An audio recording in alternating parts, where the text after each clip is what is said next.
Shalom bien-aimés, shalom la famille.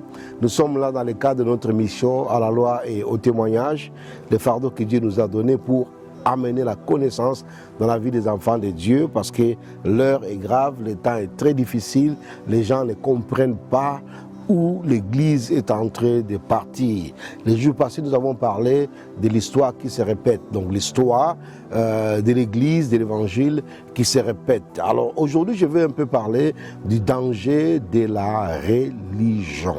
Du danger de la religion, parce que, je disais tantôt, nous appelons d'autres églises des églises mortes, mais nous oublions quelque part que nous-mêmes aujourd'hui nous sommes aussi devenus des églises mortes, parce que la question qui a été posée, pourquoi nous les appelons églises mortes?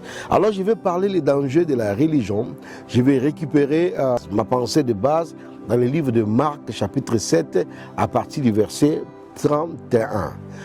Dans ce passage de la Bible, nous allons voir Jésus arriver à un endroit, on lui amena un sourd qui avait de la difficulté à parler.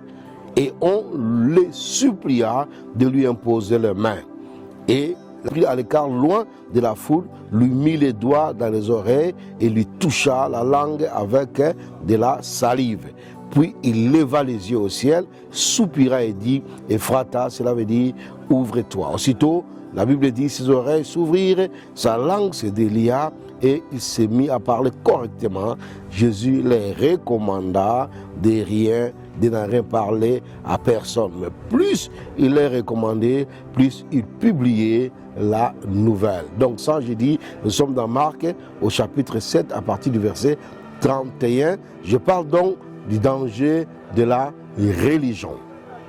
Bien aimé, c'est très très important parce qu'aujourd'hui, surtout les églises du réveil, les églises pentecôtistes, toutes ces églises ne réalisent pas que nous retournons dans la religion. La religion, c'est quoi? C'est un venin qui guette les réveils, qui guette la vie, la spiritualité. La religion est dans toutes les générations un danger pour l'église, surtout l'église qui est en conformité avec la pensée de Dieu. Nous retournons à ce que Dieu a dit dans sa parole. C'est très très important. Donc je disais que la religion, c'est ce venin-là qui nous guette. La religion, en principe, c'est quoi? En principe, la religion, ce n'est que l'attachement à quelque chose. À quelque chose, ici nous disons à quelque chose autre que Dieu. Dieu donc par Jésus-Christ. Quand nous entrons dans la religion, nous nous retrouvons comme si nous étions embrigadés, bloqués, coincés.